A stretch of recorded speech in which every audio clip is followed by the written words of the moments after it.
Chuck Dixon, probably the greatest comic book creatives. I mean, a real creative in my mind.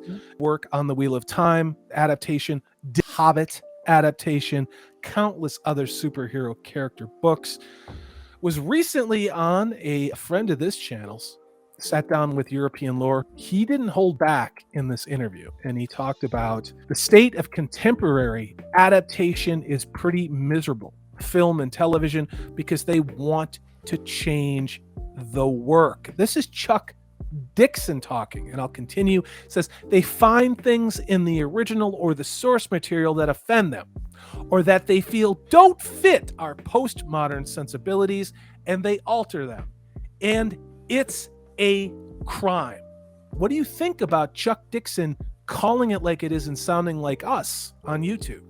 I think it's incredibly refreshing, and it just reinforces why I am such a huge fan of Chuck Dixon as a writer and as a creative. You know, he is talking sense. He's saying what we are saying. He is coming at it from clearly someone who is a fan of Tolkien as much as we are, and he's absolutely right.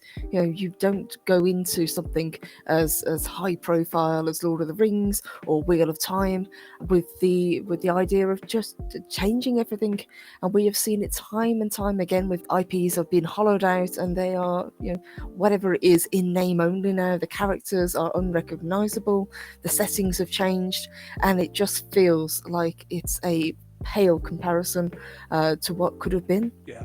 The article was great, absolutely awesome. He tore them apart, and then he went into the detail about how he got a hold of The Hobbit, and he said as he was going through and drawing this up that he didn't want to use any of his words at all. All the words that are in this thing are Tolkien's words, and that's what he's talking about in the article when he's criticizing Amazon about what they're doing is an abomination, creating new characters that have new relationships that never existed in Tolkien's work.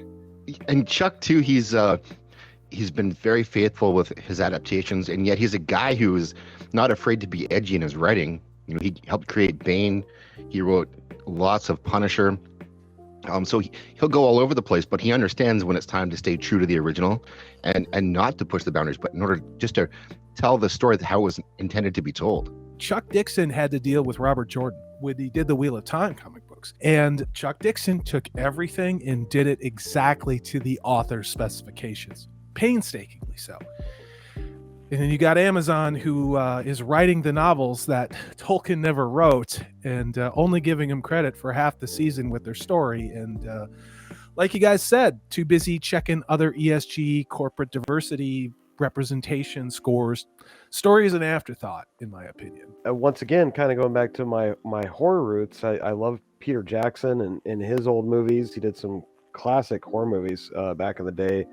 When he did The Lord of the Rings, I wasn't as familiar with Tolkien and his books and stuff. I never read them. I knew about the story. I knew about the lore. I think I even watched the cartoon movie, the Hobbit cartoon movie, like back when I was really young. Rankin Bass, man, 77, yeah. When I went to go see the movies, I was blown away. I became an avid fan of Lord of the Rings, thought it was fantastic. Of course, I got the extended editions. Now, that said, I'm hearing horror stories of what's going on with this Amazon project. And right away, I seen the main image of the troll lady with no beard. And right off the bat, I knew we were going to have problems. And it's interesting because Snowdub brings an interesting perspective that a lot of us who in our own fandoms, we come to different things at different times in different ways. You know, like Snowdub was really, his passion was really kindled and lit by a faithful adaptation of J.R.R. Tolkien on the big screen. And it was that then launched you into the place where you're now talking not just about the movies, but about your passion for the extended editions of Tolkien's world faithfully adapted.